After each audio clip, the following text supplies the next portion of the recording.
Hola a todas y a todos y bienvenidos a un nuevo webinar abierto de la Fundació Factoma. Yo soy Diana, responsable de actividades y proyectos de la Fundación y, como sabéis, desde el inicio de esta crisis del COVID-19 hemos decidido realizar jornadas online en formato abierto para estar más cerca y de esta manera pues aportar nuestro granito de arena a una situación tan excepcional como la que estamos viviendo. Hoy veis que estamos muy bien acompañados. Tenemos con nosotros a Ingeborg Porcar y Carlas Cortés de la Unidad de Crisis y Conflictos de Barcelona de la UAB, así como Claudio Drapkin de Solo Consultores. Hola, Hola a todos. Buenas tardes. Hola. Deciros... Buenas tardes. Buenas tardes. Con ellos pues vamos a tratar en este webinar un tema tan relevante como reconocer cómo estamos para seguir adelante después del golpe que ha supuesto la crisis del coronavirus y que seguimos viviendo. Y sabemos que es un tema que por estar en un terreno de absoluta incertidumbre genera muchísimo interés y de hecho ya hemos recibido alguna pregunta previa a la charla de hoy. Así que nos gustaría que sigáis participando y realicéis vuestras preguntas pues también hoy. Y por eso os invitamos, como siempre, a utilizar el chat de Zoom, que ya vemos que está súper activo, así que seguir ahí comentando y comunicaros. Y el apartado de preguntas y respuestas, que como había comentado antes, es una pequeña carpetita donde podéis incorporar vuestras preguntas para recuperarlas al final e ir contestando pues después de la charla o conversación que vamos a ver hoy. Así que por mi parte nada más. Carlas, Ingeborg, Claudio, cuando queráis, pues empezamos. Vale, pues gracias, Diana. La pantalla. Sí. Muy bien, lo veis bien, ¿verdad? Perfecto, gracias, Carlas. Muy bien, pues nada, igualmente reiterar nuestro agradecimiento a la Fundació Factoma y especialmente a ti, Diana, y a Ana Fornés, porque habéis demostrado una gran sensibilidad respecto a este tema y nos habéis apoyado a la hora de facilitarnos el poder expresar todo esto. Y, por supuesto, muchas gracias a todas y a todos por compartir un ratito esta tarde con nosotros. Y, obviamente, gracias a Ingeborg y a Claudio. El punto de partida que nos planteamos es este, el que nadie va a salir indemne de esta crisis. Y esto porque el confinamiento, la propia enfermedad, las consecuencias económicas que estamos viendo y que veremos, está teniendo impacto emocional y psicológico y nos está afectando, como habéis podido, me imagino, que comprobar en diferentes encuestas, estudios y publicaciones que han ido saliendo. Identificar el nivel de riesgo en que nos encontramos había constituido la base del trabajo que hemos desarrollado entre la unidad de crisis y Solo. De manera que nuestro propósito era conocer con precisión cómo estamos para que se puedan plantear procesos de recuperación ajustados o incluso personalizados. Entendemos que esto va a tener efectos positivos en las relaciones, la productividad, el absentismo, en definitiva, en que realmente estos planes de continuidad que todas las organizaciones están desarrollando funcionen. Porque además de las imprescindibles y absolutamente prioritarias medidas desde un punto de vista operativo, financiero o comercial, pues también hay que tener en cuenta que todas estas acciones están soportadas por personas.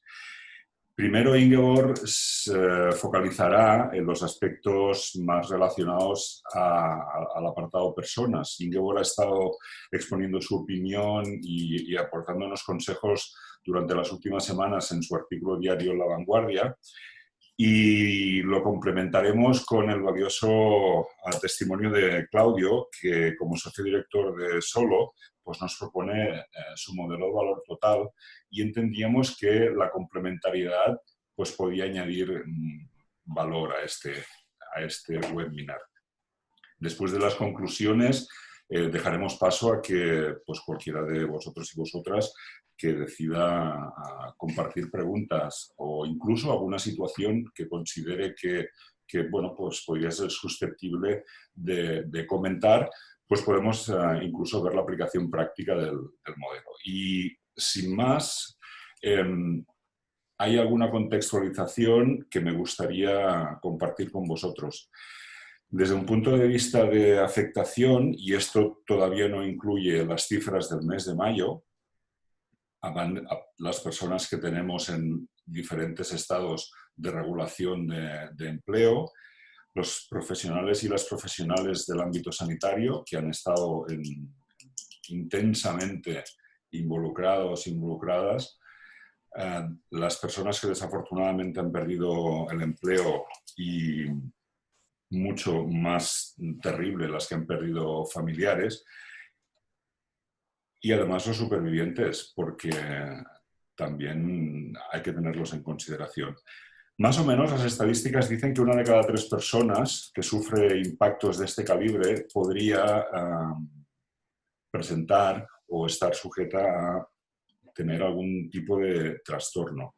Eso nos está poniendo por delante a nivel del Estado español unas 2 millones de personas. Para que os hagáis una idea, las capacidades del sistema de salud en Cataluña, con 170.000 personas en terapia, están colapsadas. De manera que los expertos pronostican y las experiencias previas pues parecen confirmarlo, que el sistema de salud en cuanto al tratamiento de los impactos emocionales y psicológicos también se va a poner en una situación muy tensa durante los próximos meses. Hemos sufrido una pandemia y todo apunta a que si no se toman medidas, pues vamos a tener un problema derivado de estos impactos emocionales. Incluso la Organización de las Naciones Unidas ha instado a los gobiernos a tomar medidas al respecto. Por tanto, contextualizado, yo voy a dejar paso a Ingeborg y después seguimos. Buenas tardes. Me añado la gratitud a la Fundació por organizar la charla y a mis compañeros por poder compartir este rato y debatir con todos vosotros. A mí, como psicóloga, la psicología no siempre ha sido glamurosa, me gusta empezar haciendo sonreír un poco, así que voy a recordar algo que dicen de nosotros y que probablemente no sea inmerecido del todo. Dicen por ahí las malas lenguas que los psicólogos somos gente que hablamos de lo que todo el mundo sabe con palabras que nadie entiende y alguien que esté enfadado añade y que además no sirven para nada. Espero que mi propuesta de esta tarde desmienta eso, al menos en parte, y que alguna vez, psicólogo, digamos algo que no sepáis ya todos. En cualquiera de los casos,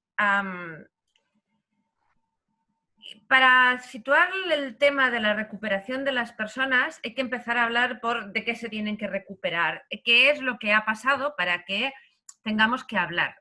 Y para entender eso es muy importante verbalizar y afirmar que las situaciones críticas son críticas porque no son normales, lo cual es una obviedad, pero a veces no se nos olvida. Es decir, una situación crítica se diferencia de otras porque no entra dentro de lo que tenemos previsto, no tenemos recurso para ello, no habíamos pensado que eso nos podía ocurrir y probablemente no tenemos ni siquiera un modelo para responder. No tiene que ver con la intensidad del impacto y eso es un factor diferencial. Si se muere un familiar mío muy cercano, mi impacto personal puede ser muy importante, pero no deja de ser, sobre todo si se ha muerto a cierta edad, un hecho que entra dentro del normal imaginario. Todos sabemos que eso pasa. El COVID es una situación, con el confinamiento, con todo lo que ha generado, absolutamente extraordinario. Y lo que vamos a ver ahora es la respuesta a las situaciones extraordinarias. Tenemos pues el impacto de una situación crítica que produce una serie de activación de mecanismos biológicos, puramente biológicos, y es importante que tengamos claro que el impacto que sufrimos ahí no es muy diferente de cualquier mascota que tengamos en nuestra casa. Y eso lo recalco porque tenemos que entender que lo que ocurre ante un impacto de una situación crítica no es accesible desde el pensamiento racional y desde el lenguaje. Se ponen en marcha mecanismos de supervivencia de la especie de los mamíferos. Y así son, no son razonables nuestras respuestas. Se produce un impacto básicamente fisiológico, nos ponemos muy nerviosos y esto llega a un tope, porque nuestro cuerpo da de sí en unas aproximadamente 72 horas a un nivel de hiperactivación importante. A partir de aquí, ese impacto sin hacer nada, simplemente por el paso de las horas y sin ninguna intervención, empieza a bajar. Nos empezamos aparentemente a calmar. Empieza entonces lo que llamamos en las situaciones críticas afrontamiento. El afrontamiento es ese momento cuando tú has tenido una cosa grave, por ejemplo un incendio en tu casa, y ya has visto muchas cosas que se han estropeado, pero cuando viene el perito del seguro empieza a coger su libretita y el dedo y dice, no, pero mire, los cables, no, mire, pero esto del calor, y te hace un balance de daños mucho más de lo que era lo aparente que se veía a primera vista. Eso en humanos es el afrontamiento, es decir, cuando nos damos cuenta cómo lo que ha ocurrido va a cambiar nuestra vida y la de los nuestros. Durante ese afrontamiento, nuestro nivel de activación y de malestar va bajando y se va acercando a una línea normal. Así que si nos quedáramos aquí, parecería que sin hacer nada, las personas nos tranquilizamos y ponemos en marcha nuestra resiliencia y por tanto nos volvemos a sentir mejor. Pero hay una mala noticia, y la mala noticia es que a partir de este momento en el que aparentemente nos hemos recuperado, hay dos vías posibles. Una, efectivamente, tiende hacia la recuperación, pero la otra tiende hacia la cronificación y por lo tanto aumenta exponencialmente el riesgo de sufrir estrés postraumático. El estrés postraumático, estos días se ha hablado mucho de ellos, es la complicación que tenemos cuando no somos capaces de superar de forma correcta una situación crítica. Fijaros que tenemos debajo de eso, en realidad, dos fases más. Una vez hemos hecho ese balance de daños de afrontamiento, de lo que se trata es de recuperarnos, es decir, de volver a un nivel de bienestar, de funcionamiento, de actividad, similar al de antes del impacto. Igual nunca va a ser, pero similar. Y luego tenemos una fase de resolución, que es cuando realmente dejamos atrás e integramos en nuestra biografía lo que nos ha ocurrido. Tenemos que el 40% de los casos, si no hacemos nada, se nos van a cronificar. 40% ya suena mal, pero si decimos 4 de cada 10, yo creo que aún suena mucho peor. Si hacemos algo, y de eso es de lo que vamos a hablar esta tarde, lo que vamos a hacer son dos cosas. Vamos a tratar de acortar el tiempo en el que nuestra activación, nuestro malestar está tan alto. Esa primera curva que vemos, ese tiempo se acorta, el afrontamiento se hace más rápido y se hace más a fondo.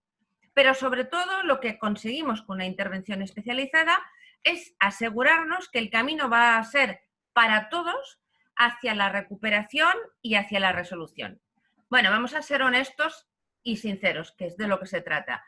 Si hacemos algo, siempre vamos a tener un 10% que no se va a recuperar porque es el 10% de personas que antes del impacto ya estaban mal. Pero tenemos una tasa de éxito de un 90% que vale mucho la pena. Esto es lo que ocurre cuando tenemos un impacto único, que es lo que nos pasa habitualmente. Un accidente de tráfico, una muerte repentina, es un solo impacto. Pero el COVID tiene una peculiaridad, no es la primera vez que ocurre en la historia, pero es interesante de ver que la curva que tenemos de impacto único, subimos, bajamos y luego veremos si cronificamos o recuperamos. En el caso de la pandemia, del confinamiento, de todo lo que nos ha pasado, pasa a ser un modelo de impactos múltiples. Exacto. Es decir, tenemos un primer impacto, por ejemplo, para la mayoría de gente cuando se declaró el estado de alarma y nos dimos cuenta de que iba en serio. Subimos, pusimos en marcha nuestros mecanismos de afrontamiento, empezamos a bajar y entonces supimos que nuestra empresa nos coloca en un ERTE o que han decidido no sé qué cosa que nos impacta económicamente o que enfermó nuestro padre, nuestra abuela, etc. Con lo que se produce otro impacto que se sobrepone al que todavía estábamos tratando de metabolizar. Y cuando esto ya estaba un poquito mejor, aparece un problema importantísimo con los niños porque ya los llevamos 2 meses en casa, no van a la escuela, el comportamiento, esto y lo otro, otro impacto. De forma que la situación actual es de acumulación de impactos, de intentos muchas veces exitosos de afrontar esos impactos y de un constante luchar entre cronificar y recuperarnos. Este es el escenario en el cual lo que proponemos a nivel de personas es valorar en qué riesgo está... Perdón, me había adelantado. Aquí tenemos la curva entonces de los múltiples impactos que tienen una peculiaridad más, que no es solo que son múltiples, sino que después del primer impacto, después del segundo impacto, no volvemos a lo que se ha venido a llamar vieja normalidad. No, es que tenemos abajo un nivel de estrés provocado por el confinamiento y en la medida que estamos avanzando por los problemas económicos, que es una línea de base excepcional. Cuando tenemos una situación crítica de las normales, tenemos el impacto emocional de lo que nos ha ocurrido, pero podemos acercarnos a una realidad similar a anteriormente del impacto. Ahora no.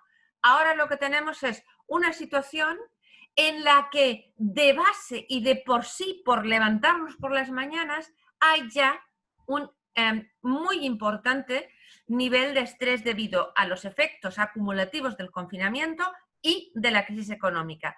De forma que esas curvas que acabamos de ver ocurren sobre un nivel de estrés basal muy elevado ya. Por tanto, con las personas cercanas al agotamiento. Y ahora sí, creo que pasamos al... Para tratar de que cada uno de nosotros como persona pueda valorar dónde se coloca, os presentamos una matriz de riesgo psicológico-emocional. Es importante entender que el nivel de riesgo que tenemos nosotros ante esta situación, y cuando digo evaluar nivel de riesgo, lo digo básicamente con finalidad preventiva. Es decir, si estamos valorando riesgo, es que todavía estamos a tiempo de hacer cosas para disminuir el riesgo. Vale, el nivel de riesgo es consecuencia de 3 factores determinantes. El primero es la situación personal que yo tenía antes del día 16 de marzo. Podía tener una situación absolutamente plácida, tranquila, pero además de esta situación, que podía ser plácida y tranquila, como decía, o muy difícil, se añaden los factores de mi trabajo durante el confinamiento. Puedo haber tenido una situación laboral tranquila, trabajando en mi casa sin niños pequeños que me molesten, o puedo haber tenido una situación en la UCI pendiente de mis hijos que están en casa y de mi madre que la tengo en una residencia y está mal. Tenemos diferentes niveles de riesgo de la situación laboral. Y el tercer factor es el impacto que el COVID en sí, cómo me ha impactado a mí. Me ha puesto enferma, me ha puesto en cuarentena, pero no he desarrollado ningún síntoma, me ha dejado en el hospital, me ha puesto en la UCI. Tenemos 3 tipos de variables que pueden haberse conjurado para que yo tenga, en este momento que estamos saliendo de la etapa dura y estamos pasando a la etapa post, tengamos una situación personal u otra. Aquí veis los niveles de la situación previa. Es cómo era mi vida antes de, con un nivel de riesgo bajo, porque tenía tranquilidad, no tenía trastornos, estaba acompañada, tenía una vida muy plácida, o en el otro extremo tenía problemas médicos, tenía problemas psicológicos y el confinamiento se ha añadido a una situación muy difícil. Si vemos la otra escala, he estado en teletrabajo sin niños, he estado en teletrabajo con niños, he tenido una exposición alta o baja al contagio y he tenido una exposición alta al contagio y encima he perdido el trabajo, me han despedido, estoy en ERTO, pues el nivel de sufrimiento por la situación laboral durante el confinamiento sería muy alto. Y aquí tenéis el impacto del COVID, desde sin enfermar hasta contagiado y ingresado en UCI. Si situamos esto en una matriz de riesgo, nos salen 4 cuadrantes. Yo me puedo situar con un nivel bajo de antes del COVID, con un nivel bajo de estrés durante el trabajo y colocar mi impacto personal del COVID en cualquiera de los 4 cuadrantes. Vamos a hacer solo un ejemplo, Carlas, porque si no me voy a comer el tiempo de Claudio y no quisiera. Por tanto, la idea es que esta matriz nos sirve a cualquiera de nosotros para reflexionar sobre yo dónde estoy y, por tanto, qué riesgo tengo y cuántas medidas de protección tengo que tomar o no. ¿Vemos un ejemplo? El primero.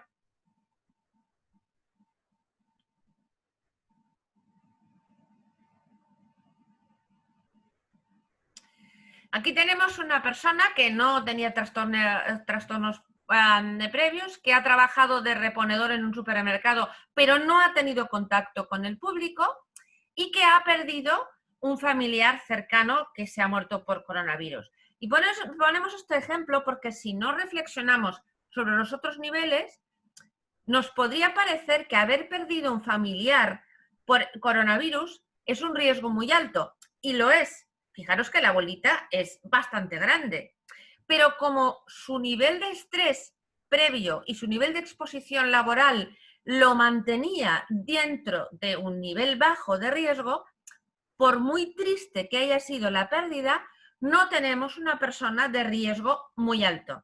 En cambio, en otro ejemplo podríamos tener justo lo contrario, que una persona que sin enfermar pues ha tenido una situación muy difícil porque no le ha pasado casi nada durante el COVID. Carlas está pasando rápido las diapositivas. Con un impacto pequeño en el COVID, en cambio está en un riesgo muy alto porque su situación previa y su situación laboral es de mucho riesgo. Entonces, aunque no haya enfermado, ahora tenemos una persona con alto riesgo de cronificación de problemas. Si os parece, yo lo dejo aquí y le paso a... Habría la equivalente para profesionales de la sanidad, y con esto pasamos a la palabra a Claudio.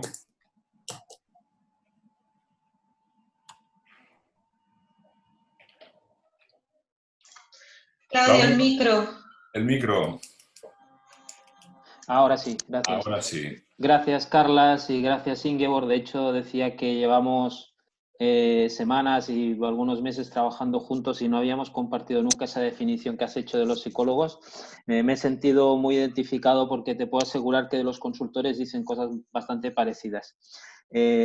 Sí, creo que hemos demostrado durante este tiempo que una de las cosas que también se nos achacan también a los consultores, que no sabemos trabajar mucho en cooperación, lo hemos hecho juntos con vuestra unidad, y toda esta reflexión que estamos haciendo creo que es muy poderosa y de utilidad para quienes nos escuchan.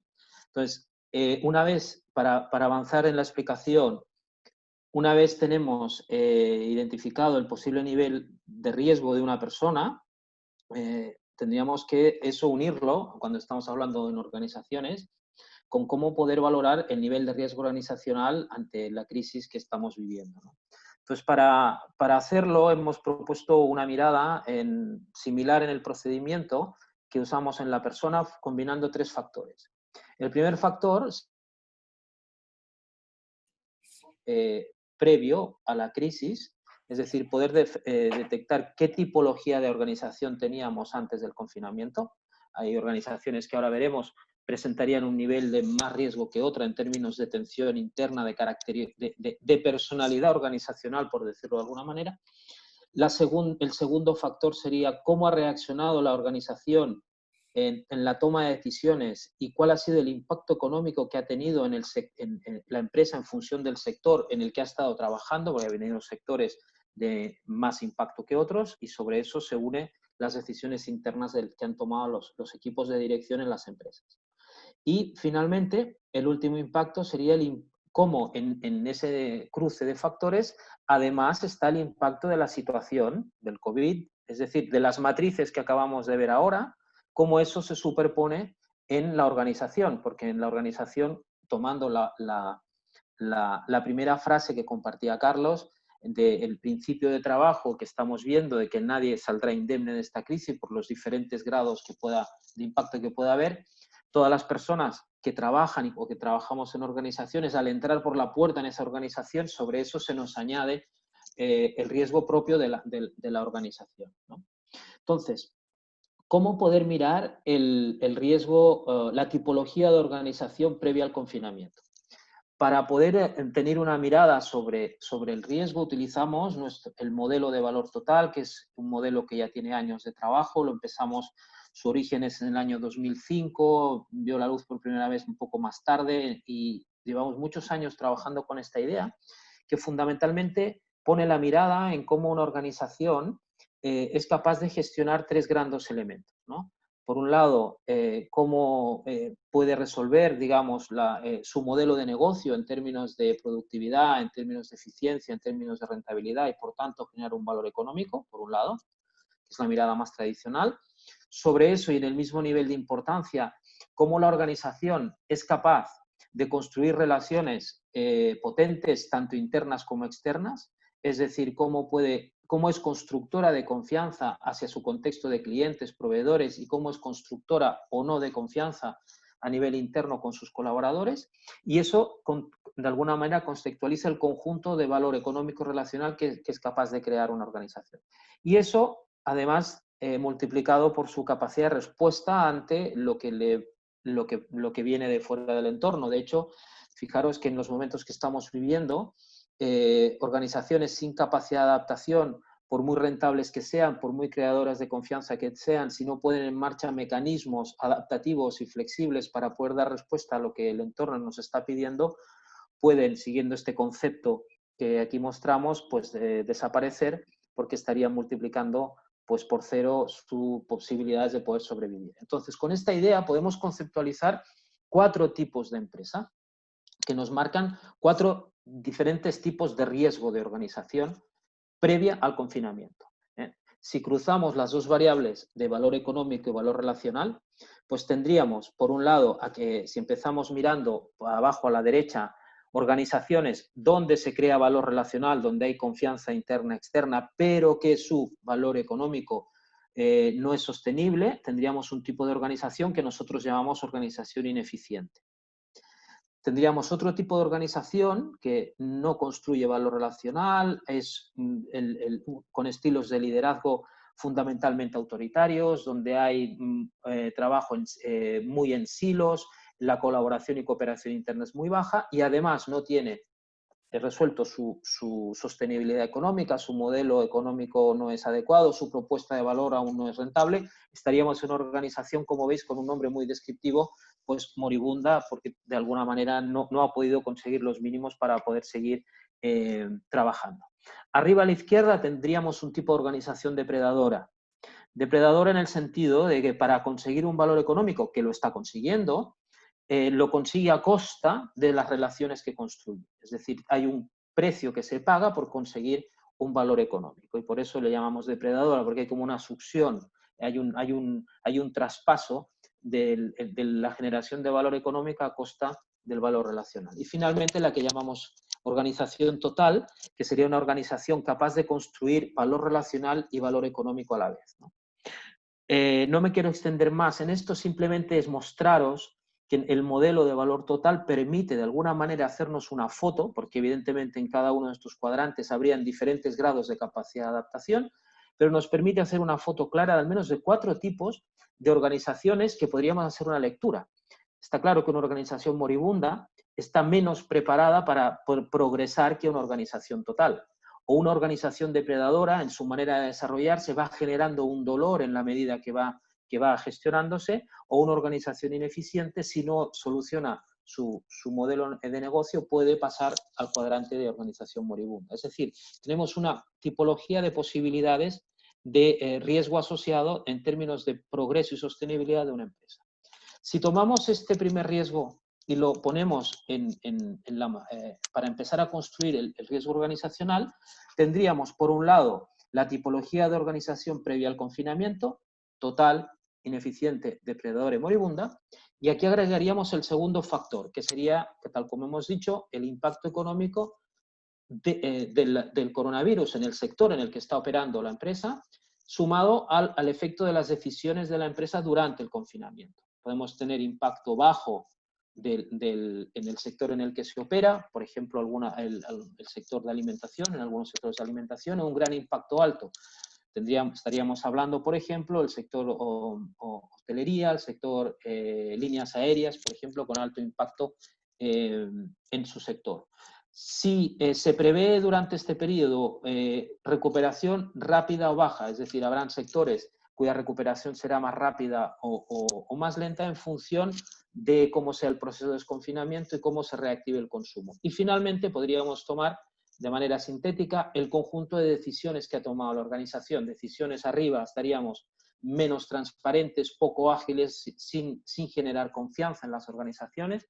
Lamentablemente hay organizaciones que en estos momentos, por muchas razones, algunas están tomando decisiones duras en términos de ajuste organizacional, algunas de ellas justificadas por el momento de la crisis y otras aprovechando el momento. Entonces eso es un tema que los equipos de dirección en estos momentos están gestionando. Esto nos da también un baremo de mayor o menor riesgo.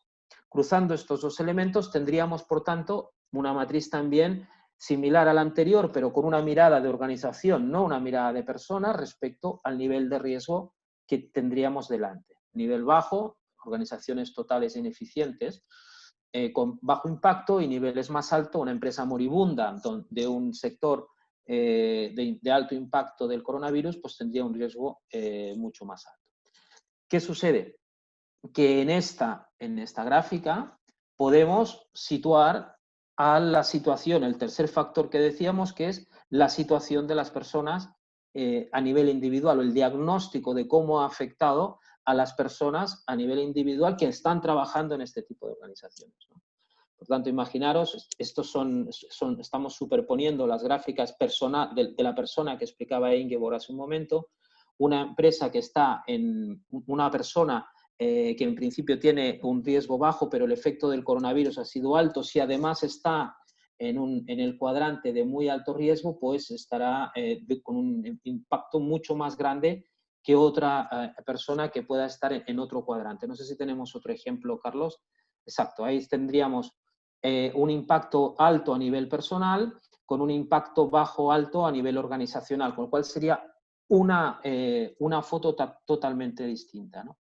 La idea que os queremos transmitir es que si ya a nivel personal la mirada es multifactorial, a nivel organizacional también es multifactorial, pero nuestro trabajo ha sido de alguna manera simplificar estos factores en aquellos factores más relevantes que nos ayuden a poder tomar una decisión respecto a cuál es la situación real que nos permita responder de una manera contundente, consistente a la pregunta de cómo estamos, ¿no?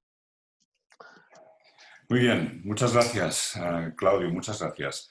Respecto a esta decisión, a un punto en el que es coincidente la situación de riesgo a nivel personal o a nivel organizativo, nos tiene que hacer considerar algo que para nosotros es decisivo, ¿no? Optamos por confiar en una recuperación espontánea dentro del escenario que hemos visto, dentro de la casuística que hemos estado desarrollando. Implica que cuando pase, cuando tenga que pasar, y esa variable todavía no la tenemos controlada, pues habrá que tratar a quienes no hayan podido superar las dificultades de una manera o de otra, con las consecuencias que en su momento pues, una decisión de este tipo tendría. Por otro lado, la otra decisión estaría fundamentada en implementar acciones preventivas de manera planificada. Esto la experiencia dice que ayuda en la mejora del afrontamiento y en la resiliencia de las personas y de las organizaciones. Por tanto, a partir de ahí, hemos valorado muy bien, pues, ¿qué puede pasar si tomamos una decisión o tomamos otra decisión? Yo lo voy a apuntar y después Ingeborg y Claudio lo desarrollarán. Si hacemos o seguimos la vía del business as usual y con la presión del día a día y con la necesidad de supervivencia, pues obviamente las compañías tendrán tendencia a intentar conseguir sus objetivos. Los habrán adaptado a las circunstancias, pondrán los procesos a contribución de estos objetivos y obviamente habrán ajustado las estructuras y las funciones de las personas a este nuevo propósito. En el otro camino, una opción preventiva planificada probablemente valorará cómo están las personas, hará este recuento que comentábamos antes de cómo nos ha afectado toda esta crisis y cómo prevemos que nos afectará. Muchas organizaciones han considerado que obviamente hay que tratar a las personas en primer lugar por un tema de salud, pero después por un tema de eficiencia.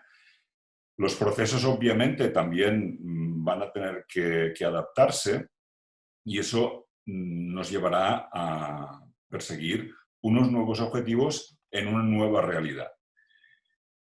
¿Cómo se hace eso desde un punto de vista de considerar el papel que van a tener aquí las personas y cómo esto impacta en la organización? Produce una secuencia que de manera resumida pues os exponemos aquí y que me gustaría que Claudio, desde un enfoque más global y organizativo, pues nos pudieras describir y después le pediremos a Ingeborg que nos lo traduzca al apartado enfoque personas. Sí. Bueno, aquí la primera reflexión a hacer es que esta bifurcación de caminos es una decisión absolutamente estratégica que marcará el medio y largo plazo de la compañía en función de un camino u otro. Ambos son válidos, simplemente tendremos que ver las implicaciones que tiene a medio plazo, que lo comentaremos más tarde, pero ambos son válidos, eso es lo primero. Segundo, el otro comentario es el hecho de que toda esta estrategia que estamos intentando compartir con vosotros es una estrategia que está por encima de algo que damos de alguna manera como parte ya indisociable de la realidad organizativa en estos momentos, que es la preocupación de los directivos por asegurar la sostenibilidad inmediata, la sobrevivencia inmediata de la organización, que tiene que ver con el aseguramiento pues, de la tesorería, de los flujos de tesorería que permitan dar oxígeno a la organización para su sobrevivencia y, de alguna manera, también el poder ir ajustando o el foco en que se mantengan operativos pues, los flujos de negocio, ¿no? Eso lo damos como base. La decisión que está por encima pues, es esta bifurcación que os ponemos aquí, ¿no? Entonces, en términos organizacionales, el término de ir por el camino, digamos, de implementar acciones preventivas planificadas, tiene que ver con, primero que nada, tomar como foco la utilización de las matrices que os acabamos de comentar, es decir, entender bien y diagnosticar bien cuál es la situación de las personas y cómo eso se sobrepone en la situación organizacional, de cómo se está gestionando la crisis, y por tanto eso ya nos da un mapa de decisión que nos permite acotar bien qué tipo de acciones tenemos que hacer. Y recuperar, primero que nada, a las personas, ¿no? Aquí luego Ingeborg entrará un poco más en detalle en esto, pero aquí fundamentalmente es poder escuchar exactamente cuál es lo que necesitan las personas para poder recuperarlas, regenerarlas y que puedan acompañar bien el proceso que estamos implementando. Luego hay un siguiente paso y que es para nosotros clave, es la preparación de los directivos. Yo diría más que directivos, también como en términos genéricos, de todas aquellas personas que tienen equipos a su cargo. sin duda alguna, tienen que estar preparados o al menos tener nociones de los elementos más centrales de todo esto que estamos compartiendo esta tarde con vosotros.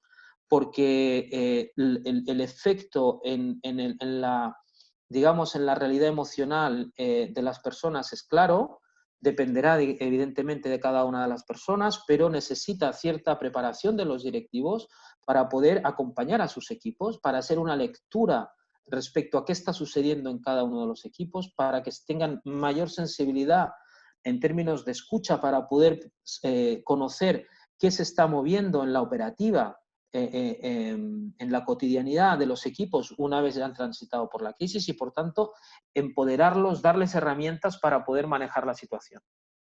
El siguiente elemento sería poder generar espacios de aprendizaje en equipo, ¿no? Y espacios de aprendizaje en equipo, fijaros que en términos de secuencia lo estamos poniendo después de el recuperar personas, ¿no? ¿Por qué? Porque si hay personas muy afectadas, están tocadas o el nivel de impacto de la crisis ha sido elevado, no podrán escuchar ni ponerse en la acción de una manera igual que otras que no lo han estado tanto. Es decir, tenemos que, de alguna manera, poder recuperar a las personas para poder empezar a elaborar lo que ha sucedido. ¿Elaborar qué significa? Poder compartir cómo se han vivido los momentos de la crisis, ¿no?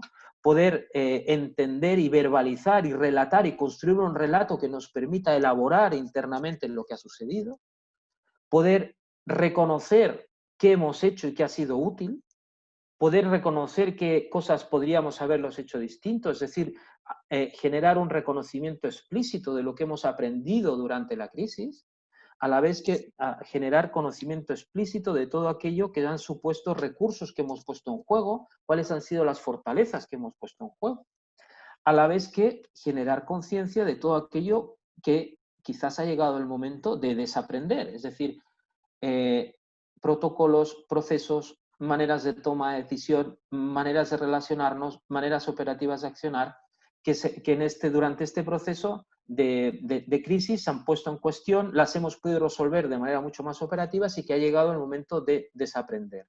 Con lo cual, este espacio de generar aprendizajes en equipo es un espacio, creemos, interesante en esta secuencia porque permite anclar de manera potente la situación para poder sacar el mayor grado de oportunidad del momento.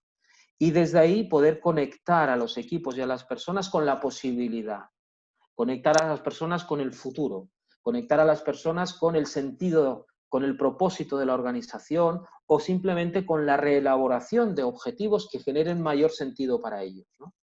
En esta línea transversal que dibujamos aquí, hay un elemento que a medida que se va avanzando, pues fundamentalmente es el tema de la confianza, que se construye a través de la presencia, que se construye sobre todo a través de una comunicación lo más transparente posible respecto a qué ha sucedido, cuáles han sido los impactos en la organización, en los equipos, qué le ha pasado a los clientes y qué decisiones toma el equipo de dirección para poder encarar el futuro de la manera más adecuada, ¿no? Entonces, esta sería la secuencia del camino de la derecha. En el camino de la izquierda, en términos organizacionales, hay un foco, es en la reevaluación primero de objetivos.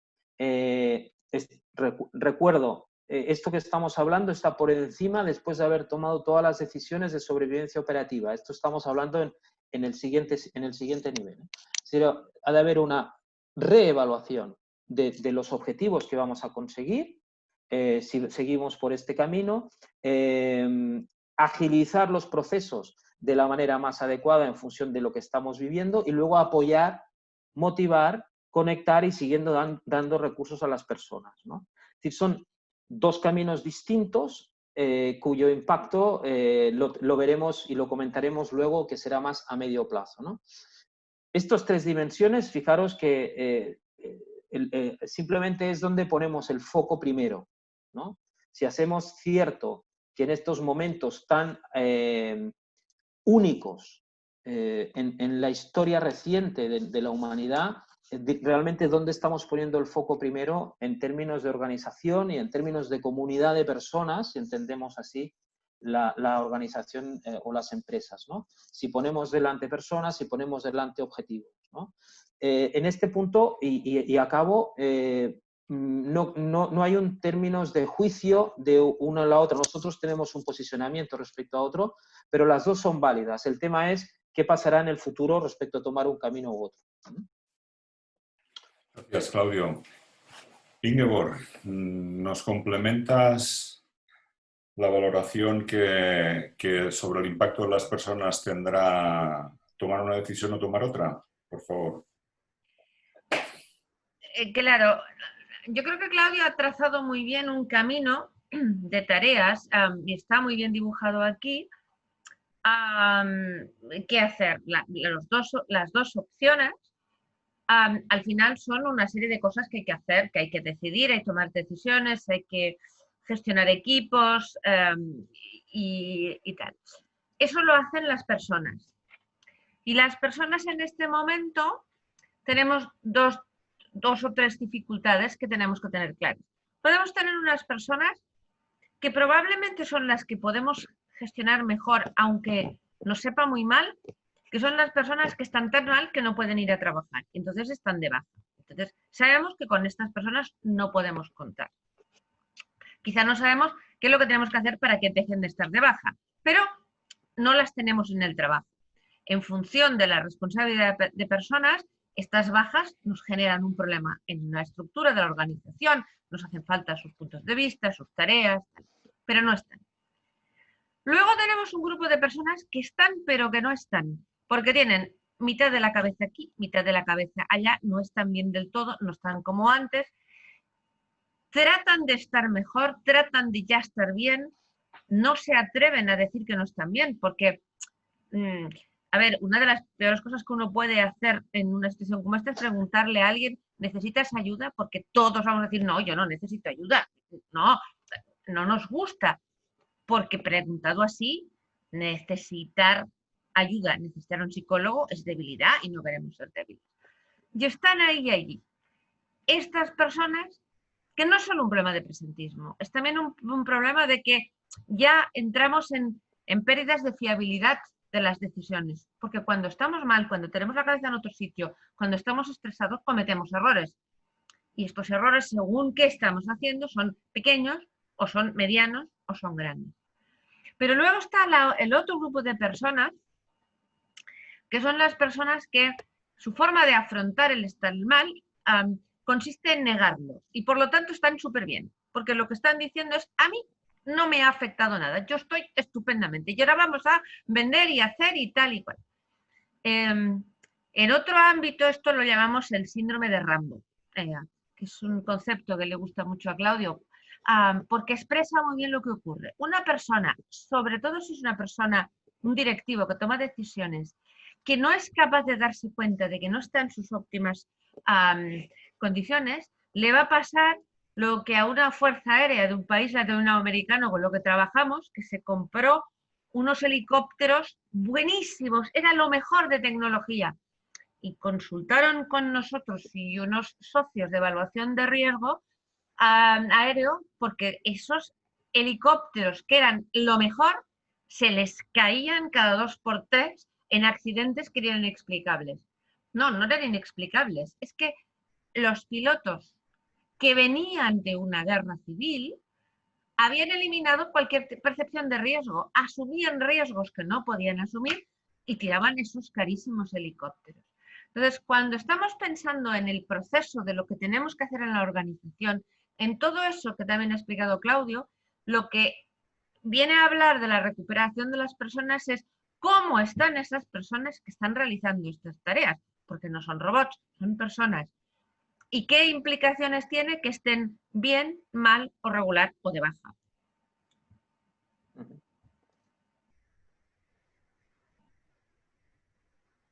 Carlos, creo que estás muteado. Sí. Acabamos entonces y os cedemos la palabra. Pero quedémonos con esto. Con independencia de la decisión que tomemos, tenemos que tener presente dónde va a estar la organización dentro de 6 meses, dentro del medio plazo. porque los efectos acumulativos de todo esto que hemos estado comentando, incluso de todas las decisiones en el ámbito operativo, comercial, etcétera, etcétera, no se van a ver instantáneamente. Y corremos el riesgo de disociar las causas y los efectos. Por tanto, si realmente pensamos que las personas ocupan este papel clave dentro de la recuperación de esta crisis, no podemos dejar de lado el sufrimiento que hemos estado pasando y que desafortunadamente vamos a continuar pasando durante los próximos meses. A vuestra disposición a partir de ahora.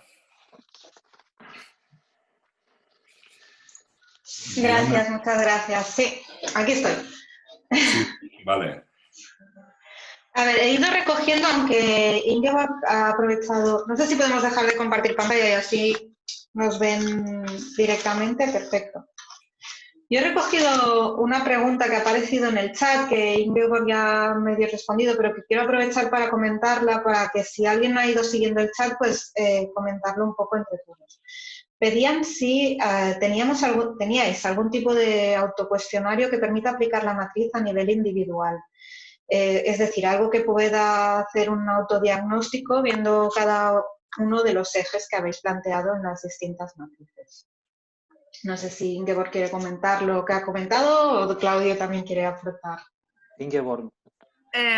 Sí, de todas maneras, sí tenemos un cuestionario para ayudar, pero yo creo que la matriz básicamente está pensada para un diálogo con la persona que tenemos delante y para que se sitúe en esa matriz de forma con una cierta dinámica. Al final, si sacas un cuestionario 14 puntos, y lo tenemos, porque a veces es necesario para darte una idea. Entonces, miras en un baremo 14 y dice 14 nivel alto de riesgo. Vale, eso es estático. La matriz también está pensada para tener una conversación con uno de nuestros colaboradores y situarnos y hacerle aprender y ver, a ver, no pienses solo en lo que te ocurrió en el COVID, o no pienses solo cómo trabajaste, o no pienses en lo de antes, sino juguemos con las piezas, como que sea móvil. Mi imagen ideal de esa matriz es una pizarra magnética donde mover la bolita del COVID y la persona. Es decir, vale, ¿y qué podemos hacer para bajar y para subir? Sí, y desde un punto de vista organizacional también disponemos de instrumentos para poder medir la tipología de empresa. Sí, de los 4 tipos de empresa básica la disponemos de tipología y ahora también con otros partners estamos desarrollando pues, la situación durante el conflicto. Es decir, podríamos construir la matriz, pero estoy en línea con lo que dice Ingeborg. Yo creo que lo más importante, creo, de lo que estamos comentando esta tarde es que esto sea parte de la agenda y las discusiones de los equipos de dirección. Súper importante. De hecho, estaban comentando en el chat que interesante hacer llegar toda esta información a los distintos niveles, ¿no? de dirección y de trabajadores, del impacto que puede tener esto a la hora de tomar las decisiones. Nosotros desde la Fundación, de hecho, hace tiempo que animamos a compartir todas las actividades que están pensadas para gestionar equipos, ¿no? con los responsables de equipo, con los managers, que al final no pueden estar alejados, ¿no? de todas estas decisiones, porque son los que tratan directamente con las personas, con los colaboradores. Con referencia a la metodología digamos, tiene 3 partes. El diagnóstico profundo, la aproximación de la utilización de las matrices y después el tratamiento que corresponda. Nosotros, obviamente, cualquiera que esté interesado tiene a su disposición la presentación y cualquiera que esté interesado en profundizar, que contacte con nosotros. Con toda libertad. Analizaremos el tema y vemos qué alternativas tenemos, ¿no? Vale. Si os parece, recuperamos la carpeta de preguntas y respuestas. Sí. Muy bien.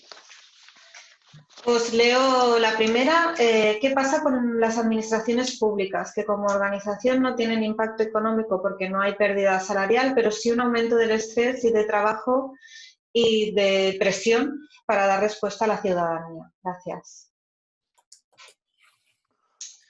Yo hago un apunte solo de la parte organizacional y luego quizá vosotros más el individual.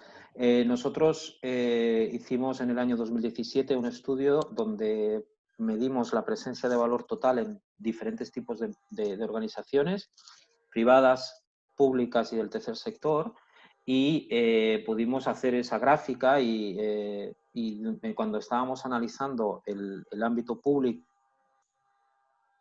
el dato es que un 45% de las organizaciones, digamos, públicas están en el cuadrante inferior izquierdo. Si no os acordáis, os lo recuerdo, era el cuadrante moribundo. Es decir, porque no hay ese tema no tanto de valor económico, pero sí de gestión de valor para el ciudadano, que nos permite también situarnos en la gráfica. Con lo cual, la lectura que se puede hacer sobre la organización pública, en términos de lo que estamos intentando mostrar desde un punto de vista organizacional, es el mismo enfoque, ¿no? No sé si a nivel individual quieres comentar algo, Ingeborg.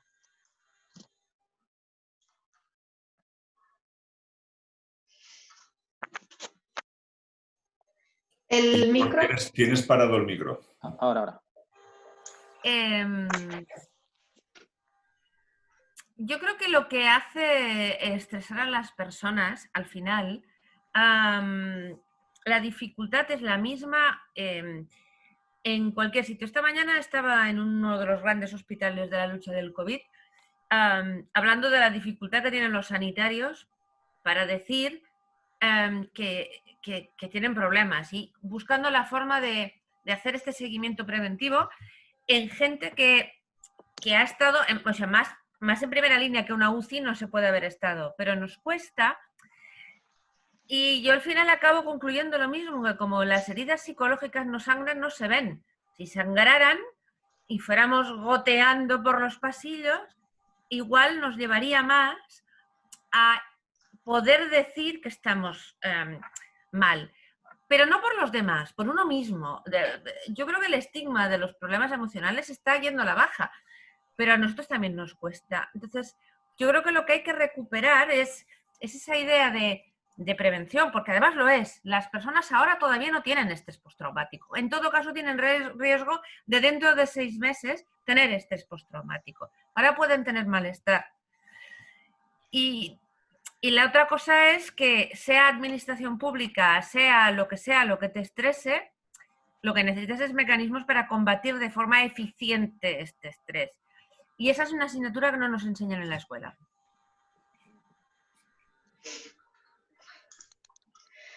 Bueno, os traslado también un comentario que nos han hecho llegar en preguntas y respuestas. Dice, con el COVID nos ha crecido el absentismo a nivel astronómico. Bueno, yo supongo que es un comentario, pero supongo que al final es un termómetro, ¿no? de esta afectación y de impacto, ¿no? a nivel individual. Creo que este comentario continúa abajo. Ay, perdón. Y hace referencia... Sí. ¿no? Es el mismo.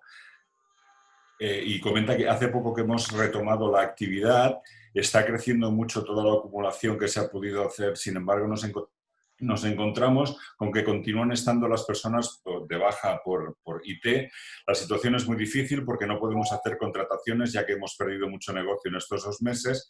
¿Qué aconsejáis hacer? Hemos pedido al comité de empresa hacer un comunicado conjunto, pero dicen que si los médicos han dicho que las personas están de baja, pues están de baja.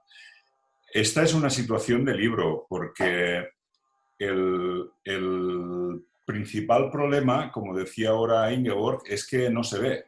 Yo estoy de baja, si yo no sé que hay alternativas para que mi malestar evolucione a positivo y mi médico tampoco, pues va a ser muy difícil salir de esa situación. Yo creo que ahí lo que se podría proponer al comité de empresa, igual que al conjunto de empleados, es contar con un apoyo profesional externo, porque partimos de la premisa que a las personas no nos gusta estar en una situación de malestar. Pero claro, si no sabemos cómo resolverlo, va a ser difícil romperlo.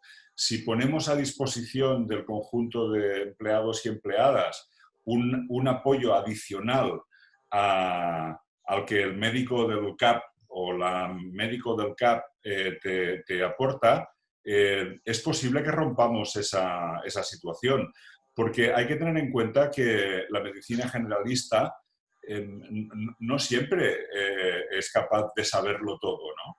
Es como, bueno, si ha nevado, por ejemplo, y baja la temperatura, nos podemos esperar que la gente tenga traumatismos porque se resbalarán y se romperán pues, un hueso o el tobillo o el tal. Pues esto es algo parecido. Por tanto, si nosotros somos capaces de aportar un apoyo alternativo, es una cuestión aquí de estrategia y también de coste-beneficio, ¿no? Porque a veces pensamos que las soluciones en el ámbito de la gestión emocional y psicológica son carísimas, pero hay que valorar cuánto cuesta el absentismo y no solo el absentismo desde el punto de vista de impacto económico inmediato, sino el impacto que comentábamos antes en todas las variables personales y organizativas, ¿no?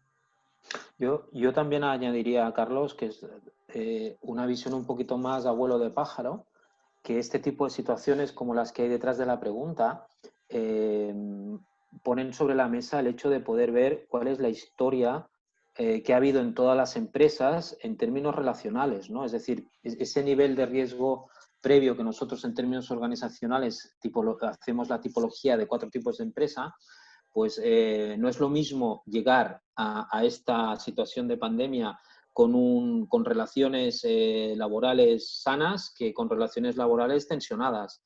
No es lo mismo llegar a esta situación de pandemia con un estilo de liderazgo de ordeno y mando o un estilo de liderazgo fundamentado en el reconocimiento y la cooperación. Son situaciones totalmente distintas. Entonces, un mismo problema puesto en contextos distintos, pues tienen abordajes distintos. Pero yo creo que tenemos sobre la mesa la oportunidad que nos pone la pandemia en términos de hacer una reflexión muy estratégica respecto a cómo históricamente hemos gestionado las relaciones y cómo los diferentes actores en el sistema organizativo se han relacionado, ¿no? El rol del comité de empresa, el rol de los colaboradores, el rol de los equipos de dirección, cómo ahora en esta circunstancia la historia ayuda y abre puertas o nos está cerrando puertas, ¿no? Una situación como esta lo pone clarísimo. Yo añadiría 2 cosas. Una, es importante, alguien lo estaba diciendo ahora en el chat o en las preguntas, es importante cuando estamos hablando del absentismo y de las bajas, que los directivos sean conscientes y aprendan a trabajar en remoto y aprendan a trabajar en la situación actual de la conciliación, porque a veces la baja llega porque el nivel de estrés de estar trabajando, de tener los niños en casa, yo creo que no hablamos lo suficiente y no somos conscientes de lo que significa, no ya para los padres, sino también para los niños, llevar 2 meses y medio con las escuelas cerradas. Y digo lo mismo para los centros de día de los mayores, que estamos oyendo cómo se han deteriorado porque no tienen sus talleres, sus centros de día, sus prácticas. Entonces, al final la gente, cuando ya no puede más, coge la baja porque uno de los factores que le está presionando disminuye. Tengo la baja, pues, entre comillas, del trabajo me dejan tranquila. Entonces me puedo ocupar de lo que no llego. Pues ahí un camino son las herramientas, y hay algunas empresas que lo están haciendo, de dar herramientas, de decir, vale, ¿cómo conciliamos? ¿Cómo mejoramos el estrés del teletrabajo? Como una forma de ayudar. La otra no la vamos a resolver lo que estamos aquí, pero igual seríamos capaces, es una reivindicación de nuestra unidad desde hace mucho tiempo. Para situaciones de crisis y situaciones de impacto de todo tipo, también físico, es una barbaridad que tú puedas estar, solo haya 2 opciones, o estás trabajando a pleno rendimiento 8 horas al día o no puedes trabajar. El sentido común, después de una situación crítica, después de una enfermedad, con un paciente oncológico, es que no sea o baja o rendimiento activo, sino puedo trabajar 3 horas, me voy acercando a... No es solo en este caso porque puedo estar mal y no aguanto 8 horas, pero sí aguanto media jornada, por ejemplo. Es que alguien hiciera llegarle a los organismos, que con eso ganaríamos todos. Porque las personas, por ejemplo, que tienen miedo al contagio e incorporarse, se incorporarían si pudieran estar solo 4 horas, pero no si están 8. Entonces, no sé quién tiene que trasladar eso, pero estaría bien que lo hiciera. Mira, ahora recuerdo, hace unas semanas, bueno, de hecho, al principio del confinamiento, porque he visto en las preguntas y respuestas que Montse nos apunta, Montse Torrente es la persona que nos apunta al tema del absentismo, nos apunta que tienen un servicio de apoyo personal con psicólogos. Hace, como os decía, unas semanas yo estuve hablando con el director médico de una mutua relevante que me exponía esto, que a pesar de que están invirtiendo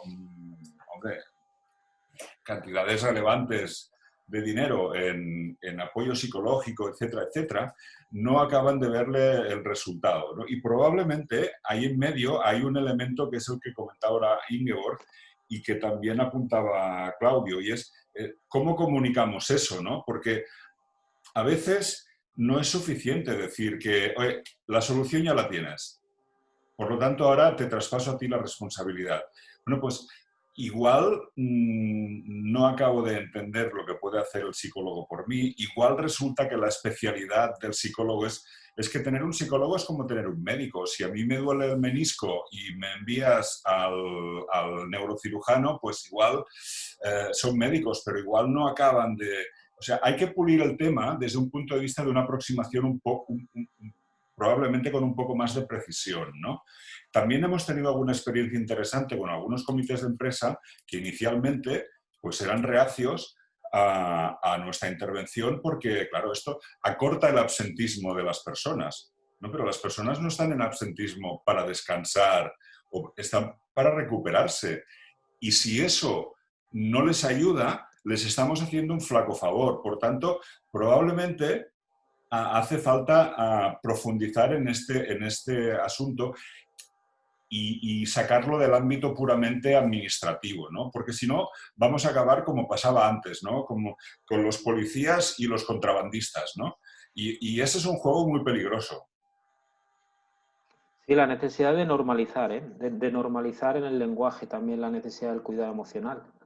Yo tengo la oportunidad de tener alumnos en clase en procesos de coaching y cuando les hago la pregunta de si han pasado procesos de terapia, se ponen los ojos así como platos, como que se extrañan que se les haga una pregunta de este tipo, cuando es absolutamente natural el poder hacer un trabajo personal a la hora de dedicarse a acompañar a otras personas. Con lo cual yo creo que el tema de normalizar este tema del cuidado psicológico es una oportunidad importante que tenemos también ahora sobre la mesa en la línea que apunta Ingeborg, ¿no? Y también el hecho de que nos hemos encontrado en algún caso, incluso en el contexto sanitario, en algunas organizaciones del contexto sanitario, su propia dificultad a preguntar, simplemente a preguntar cómo está su gente y cuál es la situación que están pasando, ¿no? Y precisamente tienen miedo a preguntar por las implicaciones que pueda esto tener en cómo se utilice la información en términos del comité de empresa, en términos de generación de expectativas. Es decir, volvemos a que por fin tenemos la oportunidad de poner la gestión relacional en el centro, porque en el pasado no ha estado en el centro, ha estado de lado, ha sido secundaria. La gestión relacional, el valor relacional que crean las personas está en el centro de la dinámica organizativa. Y esto hay que ponerlo ahora en el meollo. En algunos casos se pueden estar pagando en estos momentos. También recupero otra pregunta que ha quedado en el chat de hace 10 minutos. María Rodríguez decía, ¿habéis escrito algún artículo o habéis hecho algún material para compartirlo en la organización? Nos serviría para tomar conciencia por parte de todos. Bueno, reiterar primero que esta presentación está a la disposición de todo el mundo. Esto para empezar, recomendaros echar un vistazo a nuestras redes. hemos ido publicando algún resumen, aparte de todos los artículos que individualmente Claudio e Ingeborg han estado publicando, ¿no? Pero hay bastante información que no hemos hecho específicamente un material de resumen, porque es que hacer un material de resumen es complicado. Seguramente será una de las cosas que tendremos que hacer después de que esto más o menos se normalice, pero hay unas cuantas recomendaciones que sí que están disponibles y que están en abierto, además de algún webinar que también está a vuestra disposición. Y una cosa, si me permitís, que yo creo que podría ser un win-win, seguramente lo anunciaremos esta tarde o mañana en LinkedIn y en Twitter. Estamos interesados en conducir un estudio que no solamente apunte los problemas, porque eso es algo que las encuestas y los estudios que se han ido publicando pues lo hacen muy bien, ¿no? Estamos así, de bien o de mal. El 48% o el 73% o el tal, pues pasa tal. Ya, pero ¿y después qué hacemos con eso, no? Si hay alguna organización a la que le interese, por nuestra parte, contará con nuestra colaboración para poder conducir un estudio con todo el rigor y el apoyo científico de la universidad, obviamente, y que sirva para dar respuesta concreta a algunas de estas cosas, porque la visión general a veces no es suficiente. Necesitamos enfocar con un poco más de precisión.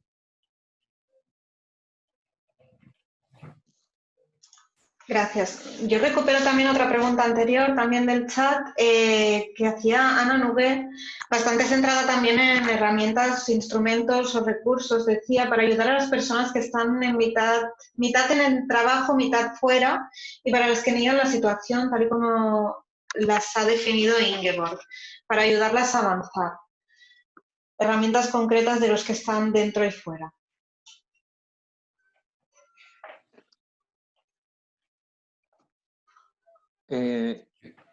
Pueden ser herramientas concretas de apoyo individual y psicológico. Ahí yo creo que todo el equipo de Ingeborg y las herramientas que ellos manejan son de impacto absoluto. Desde el ámbito más nuestro de organizaciones también estamos poniendo a disposición de quienes quieran y quienes las quieran escuchar todo un despliegue también de soluciones que permiten recoger las situaciones emocionales en estos momentos, permiten de alguna manera ayudarlos a gestionar mejor su productividad online, dentro, fuera, es decir, toda una serie de elementos que son recursos que podemos trabajar con ellos, ¿no? Hay una cosa que a mí siempre, cuando empezó todo esto, me hacía gracia y también me hacía un poco de resquemor, ¿no? Es como cuántos y cuántos y cuántos programas hemos hecho de inteligencia emocional y de gestión emocional y los miles y miles de programas que hemos hecho, he llegado el momento de desempolvar los apuntes porque ahora son absolutamente necesarios, ¿no? A ver, y recojo una pregunta que ha formulado Asunta, que decía, bueno, pues si la gente niega, entonces, ¿para qué vamos a preguntarle a la gente cómo está? Yo creo que la gente niega porque no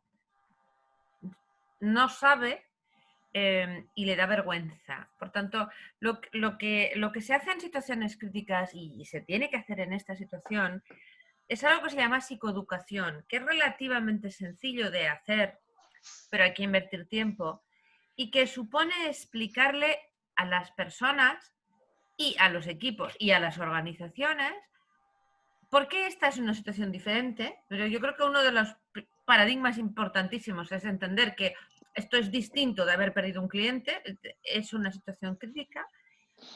¿Cuáles son las reacciones esperables? ¿Qué pueden hacer para estar mejor? Y cuándo tienen que preocuparse porque algo no está yendo bien. Eso es estimular la resiliencia, porque la gente puede curarse si sabe, si ve sus heridas, utilizando lo de antes de las heridas invisibles, y sabe cómo las tiene que curar, ¿no? Entonces, explicamos muchas veces que en cuestión de situaciones críticas lo que a veces hacemos es nos hemos hecho una herida, ponemos algo encima para que no se vea porque nos da como cosita y esperamos que se cure solo. Claro, eso suele acabar en una infección. Lo que hay que hacer es enseñarle a la gente a limpiarlas. Cuando eso lo haces, y eso es una actividad grupal relativamente fácil de conducir, a las personas también les enseñas qué es, por qué les pasa lo que les pasa y cuando algo no va bien. Y cuando eso lo haces, la gente levanta la mano y dice, yo creo que algo no estoy haciendo bien, que no me siento bien.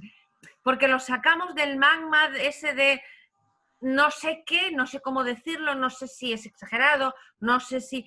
Y una cosa que afecta mucho a las personas, que tenemos un marco mental de cómo deberíamos estar, que suele ser bastante equivocado, pero tenemos una especie de baremo que es, debería estar mejor, más alegre, más triste, más no sé qué, más estresada, menos estresada, y muchas veces no corresponde. Cuando te explican cómo es lógico estar, es mucho más fácil hacer ese paso. Diana, había una pregunta previa que yo noté, que hacía referencia a si, como consecuencia del confinamiento y el aislamiento por el COVID, se han podido observar, uno, agravamiento de los problemas de salud mental y adicciones, en términos generales, y dos, incremento de la vulnerabilidad en personas con riesgo en exclusión social. Comentaba pues, cómo abordarlo a medio y largo plazo, desde las administraciones, la comunidad. Bueno, algunas de las cosas las hemos comentado. Ingeborg hacía referencia a la situación a nivel administraciones. También es cierto que con una mirada desde fuera, porque yo ni soy administración, ni soy un profesional de la sanidad, la administración no es solo una administración. Al final, las personas que dirigen los hospitales, los centros de salud, marcan muchísimo la diferencia. Por tanto, yo creo que, como en todo, hay quien es más sensible y quien es menos sensible. Pero el esfuerzo, del mismo modo que no nos estamos dando cuenta y cuando repasemos todo este devenir de estos meses, veremos cuál ha sido realmente el camino que hemos pasado. Cuando nos demos cuenta de lo que ha hecho la sanidad en estos momentos, es que es increíble. Es increíble porque son personas iguales que nosotros. Es cierto que tienen un bagaje que les ayuda a superar algunas cosas, pero no son Superman ni Superwoman. Y han aguantado a unos niveles que realmente necesitarán mucho cuidado, porque si dentro de unos meses no podemos contar con todas estas personas, tendrán un sufrimiento que no se lo merecen, desde luego. Por tanto, eso sí que es algo que las administraciones deberían considerar y nosotros como ciudadanos y como contribuyentes deberíamos exigir, ¿no?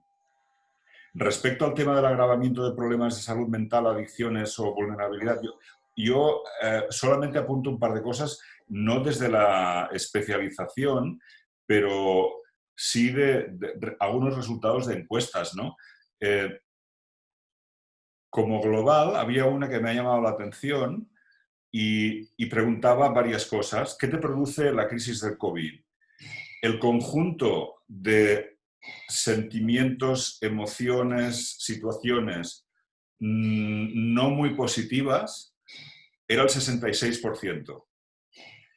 Y oportunidad de cambio, solidaridad y esperanza pesaba el 33%. Pues vamos, nos podemos imaginar, ¿no?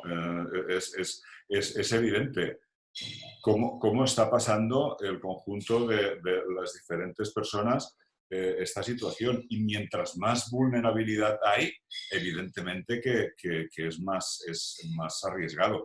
Yo no sé si hay cifras específicas de adicciones, etcétera, etcétera, ¿no? Pero obviamente las personas más débiles, Claro. pues, por supuesto, sufrirán más. Un paréntesis muy pequeñito. Decías, Carlos, creo, si te he escuchado bien en las estadísticas, que hay un 60% solo había oportunidad de cambio en un 40%, ¿no? El 33% es la suma de oportunidad de cambio, solidaridad y esperanza. ¿En qué porcentaje? Lo que le produce la crisis, sí. El 33% es positivo, el resto no.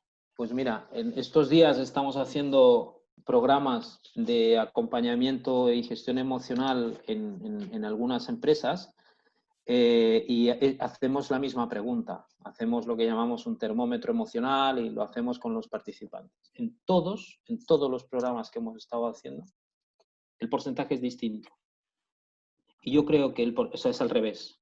Hay mucho más peso de la parte positiva que la otra.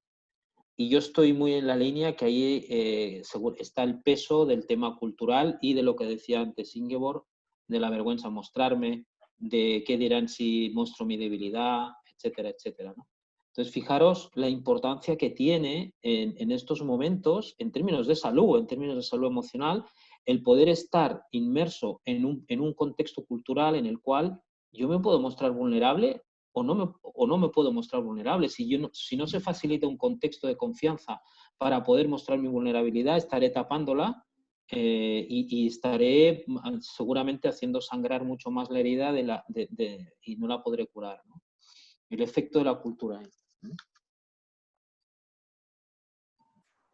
Al respecto de eso, hay una pregunta de Eulalia que quisiera recoger, que es ¿dónde están los plazos, ¿no? Cuando tenemos un impacto único, sabemos muy bien los plazos. El plazo de cronificación empieza a las 4 o 6 semanas del impacto. Aquí hemos intentado hacer un esfuerzo. Justo ayer lo hacíamos con nuestro partner de la sanidad pública para intentar establecer las etapas. Y pusimos la fase de impacto, que no son 72 horas, porque aquí han sido 2 meses, el final de esa fase de impacto cuando los hospitales empezaron a volver a trabajar en otras cosas que no eran el COVID. Ahí pusimos una fase de transición y estamos poniendo como final y por tanto con inicio de la fase post, es decir, a partir de cuándo vamos a considerar que se está cronificando, porque lo da 4 o 6 semanas, ¿desde cuándo lo cuentas? ¿Desde el día 16 de marzo o desde no sé qué? Pues lo estamos poniendo el día 1 o 2 de junio. La explicación es que con la fase 2 y la fase 1, y sobre todo con la apertura de las terrazas, por cuestiones cerebrales, de la amígdala cerebral y cosas totalmente biológicas, empezamos a tener marcadores de que volvemos a tener la vida que estamos acostumbrados. Sabemos a día de hoy que la visión de los EPIs, las mascarillas, todas las calles cerradas, la ausencia de tráfico y los bares cerrados, ha generado por sí mismo una cierta sensación de alarma para nuestro cerebro, que ha tenido la sensación de estar en guerra, en una situación desconocida y de riesgo. La apertura de terrazas y la apertura de puedo ir no sé dónde y sobre todo esto me puedo encontrar con amigos, marcaría el inicio de la fase post, que es la fase en la que la gente tiene que empezar a mejorar. No digo que estar bien, sino simplemente de que, bueno, estoy un poquito mejor que la semana pasada, ¿vale? Si eso no ocurre, sabemos que se está cronificando.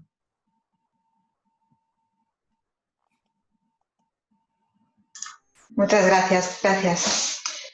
Pues yo creo que espero no estar dejándome, seguro que me he dejado alguno, en el chat han habido muchísimos comentarios y seguro que a lo mejor hay alguna pregunta que a lo mejor se me ha pasado, ya lo siento.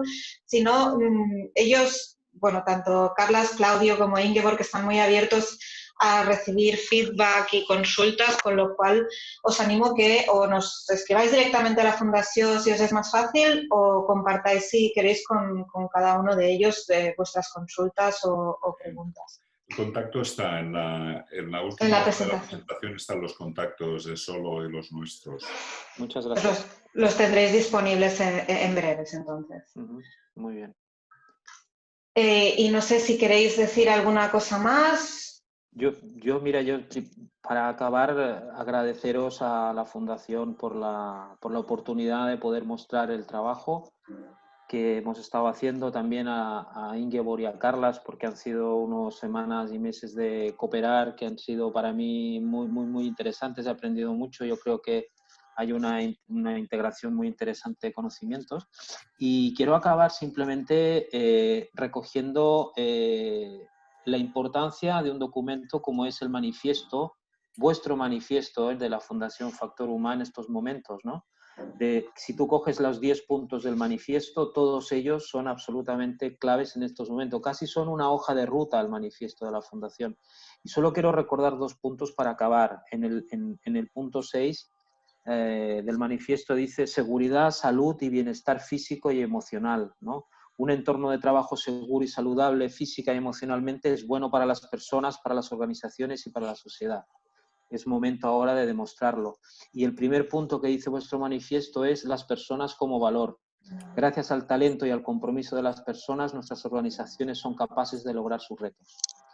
Es un momento de conectarnos con estas ideas de la Fundación y poder seguir adelante y aprovechar lo bueno que pueda traer esta crisis tan dura que estamos pasando. Pues sí, la verdad es que fue empezar la crisis del COVID-19 que empecé a compartir más en redes sociales más que nunca el manifiesto, que vino como origen de una crisis económica y financiera bastante fuerte, pero que no se puede ni llegar a comparar, ¿no?, con lo que estamos viviendo o vamos a vivir. Me han pedido por el chat de que comparta el manifiesto, os paso el enlace a la página web. Gracias, Claudio, por recordar que existe también. Nosotros intentamos también irlo recordando y mantenerlo muy vivo porque estamos muy convencidos, ¿no?, de la necesidad de tenerlo presente para tomar decisiones coherentes y lógicas en las organizaciones, ¿no? Y bueno, por mi parte yo creo que nada más. Ingeborg, no sé si te gustaría compartir alguna cosa. Me dejas 10 segundos y después que acabe Ingeborg. Y yo Claro. quería acabar con buenas noticias, porque es algo que estoy recopilando desde el principio, porque personalmente creo que si hay una cosa que nos va a ayudar es la colaboración. Y la colaboración no entendida como una filosofía de buenas intenciones, sino un ejemplo. Supongo que conocéis a Sanofi y a GlaxoSmithKline. Es difícil tener una competencia más bestia que la que tienen estas dos compañías. Pues decidieron juntas unir recursos para investigar con el tema de la vacuna. Hay iniciativas como el Actívate, donde hay centenares de compañías y de personas que se están sumando para que esto no pare, para establecer caminos de ayuda. Incluso a nivel europeo, que parece difícil que hagan algo que se acuerden de que existimos, pero incluso había una alianza europea para la recuperación verde, con gente de muchísimo nivel. Yo creo que no debemos cansarnos de insistir en todo esto, porque al final eso es lo que hace que las personas estemos en un entorno que nos ayude o que continuemos batallando, ¿no? Gracias de nuevo a todos. Te dejo la última palabra, Ingeborg. Uy, qué horror, ¿no? Ya cerraré yo. Gracias a todos por las preguntas y yo espero simplemente que haya sido útil en el sentido de que decía Carlas de las buenas noticias, porque desde mi punto de vista la noticia es que hay solución para muchas cosas. Es decir, cuando pones el foco en ojo que hay problemas, como decía Carlas antes cuando hablamos de la investigación, yo empiezo a estar ya un poco harta de las radiografías, de lo horrible que está todo, pero que no nos aporten soluciones. Entonces, quizá y espero que lo que hemos hablado aquí se enfoque en, vale, hay que ser consciente de las dificultades, pero para resolverlas, no para lamentarse, ¿no? Lo de lamer las heridas no acaba de funcionar demasiado. Muchísimas gracias, Ingeborg. Pues, bueno, por mi parte, no mucho más que añadir, deciros que muchísimas gracias, que ha sido un placer poder escuchar hoy a los tres, que ha sido súper interesante. Ya lo habéis visto también en el chat, que lo han ido compartiendo también los que estaban atentos al otro lado. Pues muchas gracias también a ellos y a ellas que nos habéis acompañado y que siempre estáis ahí. Y nos vemos muy pronto pues en próximas actividades. También recordaros pues que podéis seguir a la Fundación mediante los boletines o en redes sociales, que intentamos compartir todo lo que nos parece interesante y útil. Y estamos en LinkedIn, en Twitter, en Instagram y en Facebook. Así que, bueno, nada más. Gracias de nuevo y hasta muy pronto. Espero que nos veamos también en presente pronto también. Gracias. Claro que sí. Adiós. Cuidaros mucho todos y todas. Adiós, adiós. Y Un disfrutar. abrazo. Salud para todos. Salud para Pues todos. sí, salud. Chao.